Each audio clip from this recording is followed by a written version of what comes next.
1965 کی جنگ سے پہلے یہ سارے معاملات معمول کے مطابق تھے. جب پاکستان قائم ہوا ہے نا, اس وقت کہیں ویزا نہیں تھا. میں 1980-81 میں گیا ہوں انگلینڈ, اور ویزا مجھے آن ارائیول لگا ہے, وہیں ایئرپورٹ پہ ویزا نہیں لیا تھا میں نے. اور یہ جو ہمارے پاکستانی لاکھوں کی تعداد میں باہر بیٹھے ہوئے ہیں, یہ اس زمانے میں ویزے نہیں تھے, شہریتیں بھی مل جاتی تھی. اچھا, اب یہ جب پاکستان اور ہندوستان بنا, کوئی ویزا نہیں تھا, آنا جانا آسان تھا. پاسپورٹ بھی بعد میں بنا. مجھے بڑے بچپن کی بات یاد ہے کہ لوگ فلمیں دیکھنے کے لیے امرتسر جایا کرتے تھے. اچھا, یہ روٹین میٹر. ہاں جی. اور یہاں کاروبار ہو رہا تھا, ملیں تھیں. یہ فریٹیز ہوٹل جو تھا وہ انڈینز کی, اوبرائے والوں کی ملکیت تھا. یہ ستلج کاٹن ملز جو ہے اوکاڑے کی, یہ جناب ایک ہندو سیٹوں کی ملکیت تھی. تو کاروبار بھی ہو رہا تھا. 65 کی جنگ کے بعد حالات بدلے ہیں, اور جب پاسپورٹ, پہلے تو پرمٹ پہ, ہماری درگاہ ہے وہاں, یعنی شام 84 میں ہمارے جد امجد جو ہیں وہ دفن ہے, حضرت شیخ عبد النبی شامی. تو ان کی درگاہ پہ ہمارے والد صاحب جاتے تھے پرمٹ لے کے, اور بس جاتی تھی یہاں سے. اب تو ہماری حسرت یہ کہ جا کے دیکھیں. آپ کے مریدوں کو بھی بڑی تکلیف ہوگی. نہیں, وہ تو مرید بھی تو یہیں آ گئے نا. اب تو ہندوؤں کے پاس ہے, بڑی اچھے طریقے سے رکھی ہوئی, یہاں آتے رہتے ہیں. جو سجادہ نشین ہے وہ آتے رہتے ہیں ہمارے پاس, اور یہاں سے بھی کوئی نظر نیاز لے کے واپس جاتے ہیں. دیکھیے بات یہ ہے کہ یہ انڈیا اور پاکستان کے درمیان اب جو انہوں نے کہا ہے نا ویزا نارملائز کیا ہے, اب پہلے تو دیکھیں عملی طور پر کچھ ہوگا تو میں مانوں گا. ٹھیک ہے, یہ 65 ایئرز کے لوگوں کو آن ارائیول مل جائے گا, یہ پہلے بھی بہت کچھ ہو چکا. اب دونوں ملکوں کو یہ سمجھنا چاہیے کہ ایک تو انہیں ماضی سے سبق سیکھنا ہے, اس میں پھنسنا نہیں ہے. قائد اعظم نے کہا تھا انڈیا میں اور پاکستان میں امریکہ اور کینیڈا کے تعلقات ہوں گے. تو ابھی میں امریکہ گیا ہوا تھا تو ڈیٹرائٹ میں بھی گیا. ڈیٹرائٹ میں ہمارے جو میزبان تھے ڈاکٹر ریاض صاحب, بڑے مشہور پاکستانی ہیں, انہوں نے کہا جی میں آپ کو شہر کی سیر کراتا ہوں. تو دریائے ڈیٹرائٹ کے وہ پاس لے گئے ایک جگہ جہاں سرنگ تھی. انہوں نے کہا اس سرنگ سے آپ گاڑی پہ داخل ہوں تو دریا کے دوسرے کنارے ونڈسر آ جاتا ہے, کینیڈا ہے. اچھا, تو میں نے کہا یہ آپ کیسے جاتے ہیں؟ انہوں نے کہا پاسپورٹ دکھا کے چلے جاتے ہیں, اگر پاسپورٹ نہ ہو تو ڈرائیونگ لائسنس دکھا دیتے ہیں. اچھا, اور وہاں بعض اوقات کھانا کھانے کو دل کرتا ہے, وہاں چلے جاتے ہیں کینیڈا میں, کھانا کھایا واپس آ گئے. دیکھیے یہ امریکہ اور کینیڈا کے تعلقات ہیں. قائد اعظم نے یہی سوچا تھا, جو ان کی کیبنٹ مشن پلان کے مشن تھا, اس کے سامنے جو ان کی گواہی آپ پڑھ لیں, اس میں انہوں نے یہی کہا. وہ سمجھ رہے تھے جب بٹوارا ہو جائے گا, جب تقسیم ہو جائے گی, اپنا اپنا حصہ مل جائے گا, جھگڑا ختم ہو جائے گا. جھگڑا ختم ہوتا ہے بٹوارے سے, شروع نہیں ہوتا. شام صاحب ایک بریک کا وقت آ گیا, لیکن بریک کے بعد میں نے آپ سے پوچھنا کہ بھارت پہ ہم اعتماد کر سکتے ہیں یا نہیں کر سکتے. ہمیں کیا ضرورت ہے اعتماد کرنے. ابھی بریک کے بعد ہم بات کرتے ہیں, آپ دیکھتے رہیے نقطہ نظر.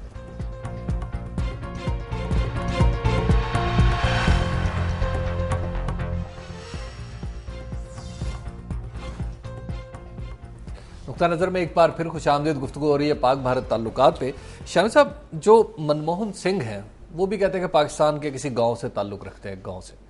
ان کا پاکستان کے کسی گاؤں سے تعلق رکھنا بھی کام آ سکتا ہے ہمارے؟ وہ گاہ ہے, گاؤں جو ہے جی چکوال کے پاس.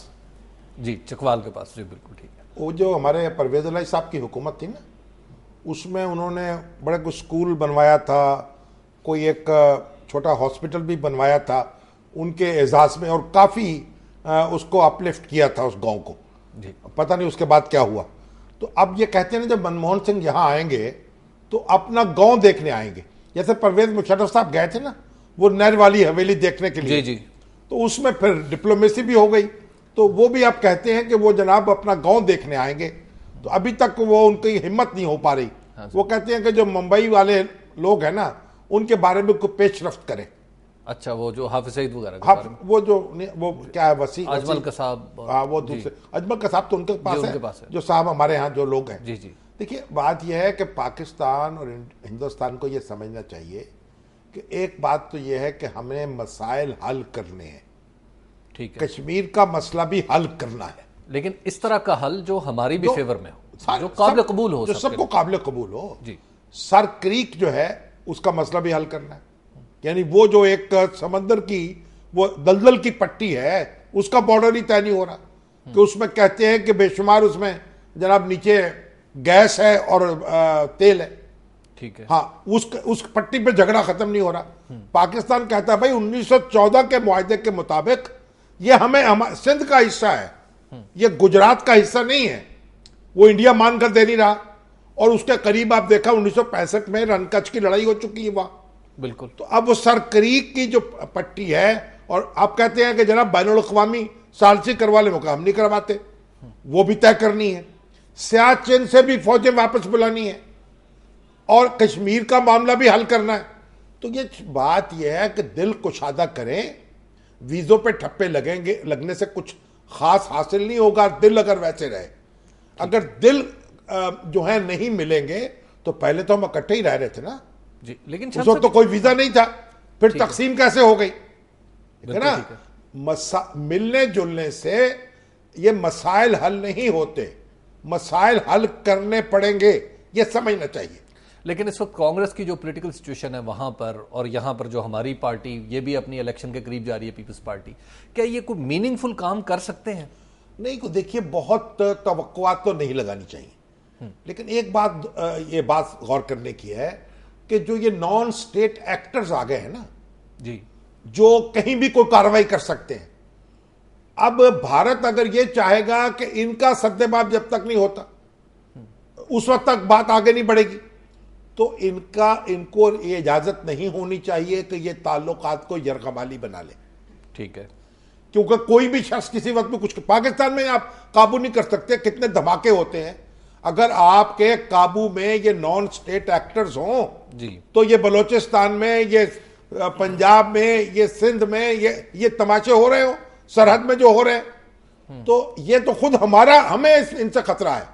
تو ہم انڈیا کی کیا خبر لیں؟ نہیں, ہمیں جب انڈیا کے ساتھ ہم تعلقات ٹھیک کرتے ہیں تو کارگل بھی تو ہو جاتا ہے نا سر. نہیں, ہم نے تعلقات وہ تو ہم نے کیا ہے نا. تو آپ تو دیکھیے, آپ یہ بھی تو غور کریں کہ جو اس پاکستان میں کیا ہوا تھا.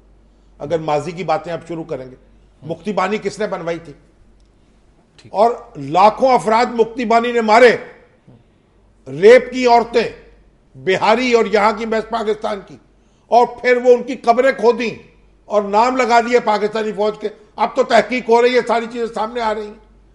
خود بھارتی فوج کے جرنیل جو ہیں, جنرل جیکب جو وہاں جو کمانڈر تھے, ان کا انٹرویو آیا ہوا, آپ دیکھ لیجیے, انہوں نے مانا ہے اس بات کو کہ ہم نے کیمپ بنائے اور 1,00,000 آدمی کو ٹرین کرنے کا منصوبہ تھا, تو 8-10 ہزار آدمی جو ہے پہلے حملے میں ٹرین کیے اور داخل کیے مشرقی پاکستان میں.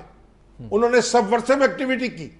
تو دیکھیے ماضی جو ہے وہ تو بھارت کا بھی ویسا ہی ہے جیسا کہ آپ پاکستان کو تانے دیتے رہتے کہ کارگل ہو گیا, یہ ہو گیا.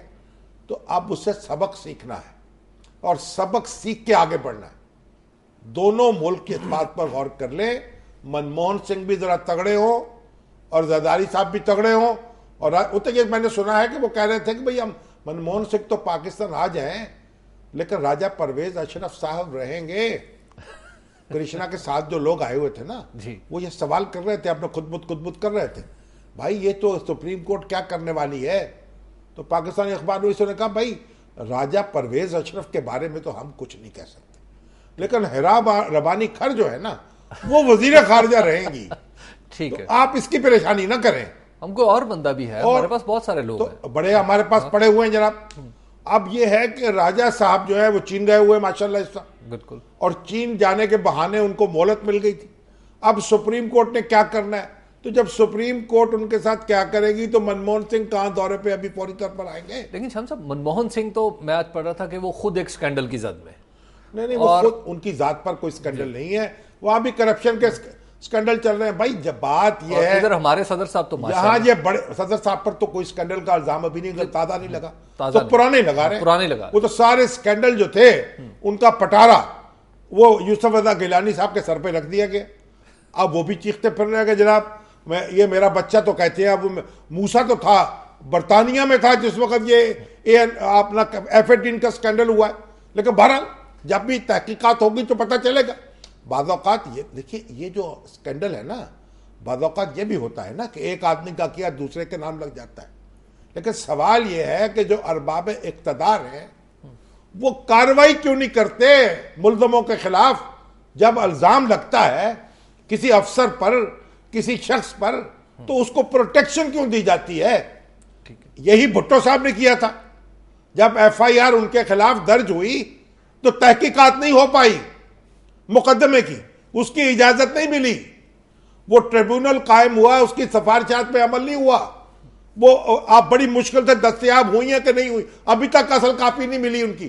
جسٹس شفیع الرحمان صاحب تھے, ان کا ایک رکنی ٹریبیونل بنا تھا. تو بات یہ ہے کہ جب کارروائی, حکمران تو بری الذمہ اس وقت ہوں گے نا جب کوئی جرم ہو جائے یا کوئی الزام لگ جائے, فوری طور پر اس کی تحقیقات ہو. تو شامی صاحب, انٹرنلی ویک گورنمنٹس جب یہ کریں گی, یہ سارا معاہدہ کریں گی, تو کیا اس کو پریکٹیکلی واقعی اس جگہ پہ لا سکتی ہیں جس پہ آپ ابتدا میں آپ نے کہا تھا کہ عملی طور پہ کچھ ہو؟ آپ دیکھ رہے ہیں نقطۂ انتہا کو, ٹھیک ہے, جہاں ہم نے بالآخر پہنچنا ہے. میں دیکھ رہا ہوں اس کو ابتدا کو. یہ سلو پروسیس ہے, بڑی یہ پھونک پھونک کر قدم رکھ رہی ہیں حکومتیں, یہ درست ہے, لیکن رکھ تو رہی ہیں نا قدم. اب اگر کچھ آمد و رفت شروع ہو, کوئی ویزے جو ہیں واقعی نیک نیتی سے دیے جائیں, تو پھر تھوڑا سا میل جول ہو, آنا جانا, ایک دوسرے کے حالات دیکھیں نا. ہم بھی جا کے دیکھیں کہ انڈیا میں کیا ہو رہا ہے, کتنی غربت ہے, کتنا نظام کہاں بہتر ہے, کیا ہم ان سے سیکھ سکتے ہیں, وہ بھی ہمارے یہاں دیکھیں آ کے کہ کہاں ہم نے ترقی کی ہے. دیکھیے سماجی سطح پر تو ہم نے بھی ایک اچیو کیا ہے نا بہت کچھ. شام صاحب ایک بریک ہو گئی ہے اور بریک کے بعد ہم سوالات بھی لیں گے. 04236367127 پر آپ ہمیں کال بھی کر سکتے ہیں. اور شام صاحب آپ کی گفتگو پہ جو اختلافات اور اتفاق دونوں جو ہے وہ فیس بک پہ لوگ آ رہے ہیں, اختلاف بھی ضروری ہے اور اتفاق بھی ضروری ہے. وہ اختلافات اور سوالات میں بھی آپ کی خدمت میں پیش کروں گا, لیکن ایک بریک کے بعد.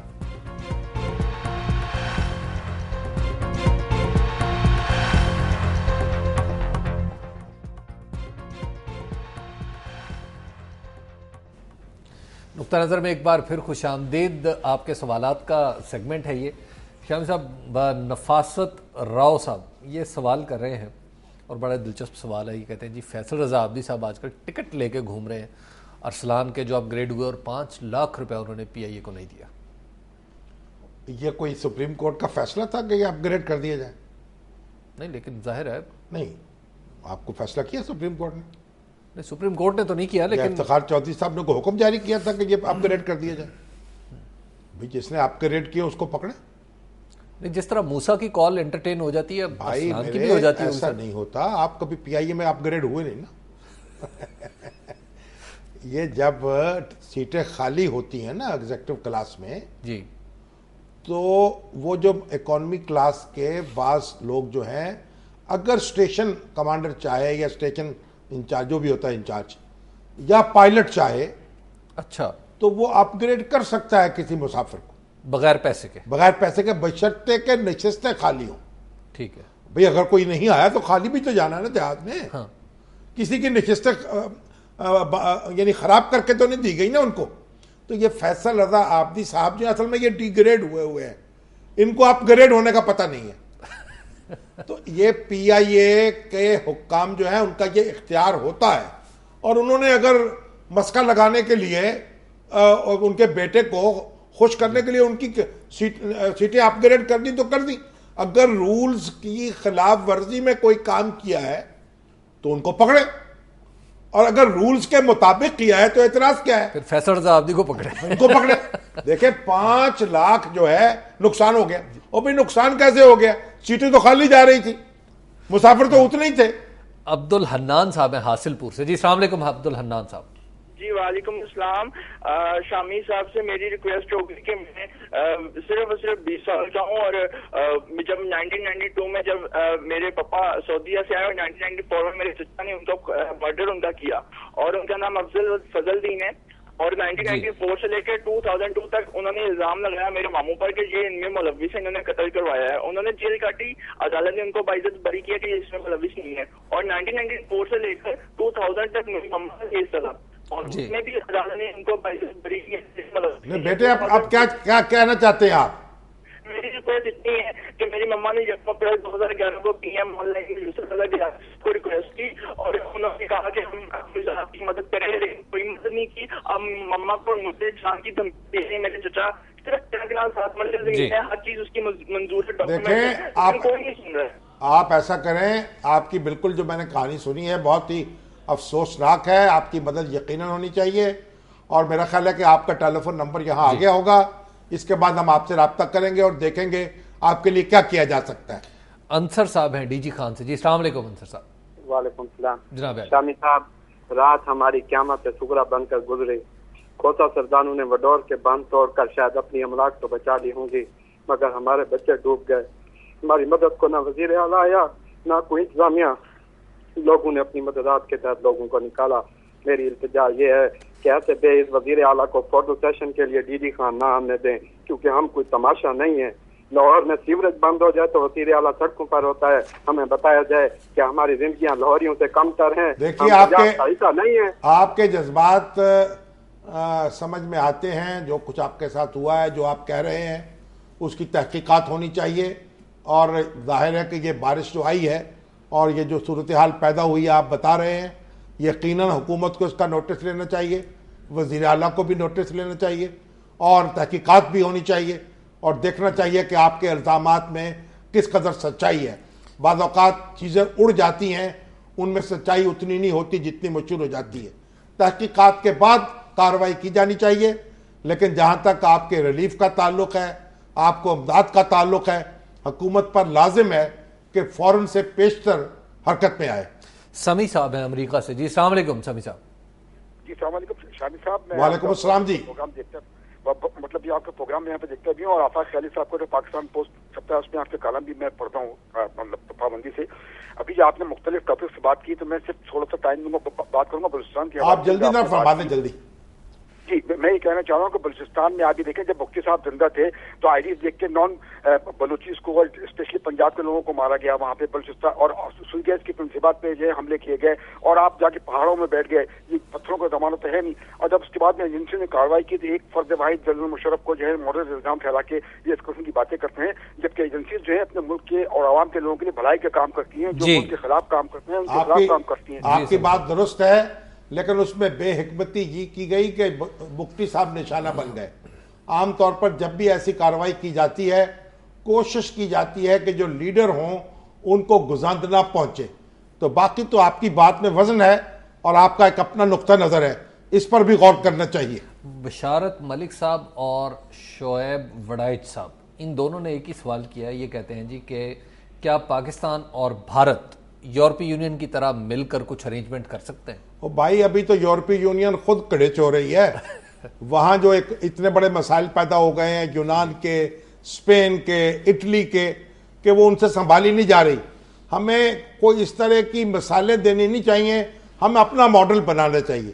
سارک ملک جو ہیں, جنوبی ایشیا کے جو ممالک ہیں, ان کے درمیان دوستانہ تعلقات ہوں, ان کے مسائل حل ہوں, وہ وہاں لوگ آئیں جائیں, آپس میں بزنس کریں, ایک دوسرے کے کام آئیں, اور اس سے بڑی بات کیا ہو سکتی ہے. شام صاحب ہمارے پروگرام کا وقت ختم ہو گیا. کل ہے 11 ستمبر اور کل ہم انشاءاللہ عزیز قائد اعظم پر بھی گفتگو کریں گے, اور 9/11 کے حوالے سے بھی, اور قائد اعظم کی زندگی کے حوالے سے کچھ دلچسپ چیزیں ہیں ہم آپ کو بتائیں گے بھی اور دکھائیں گے بھی. کل تک کے لیے اجازت دیجیے. خدا حافظ.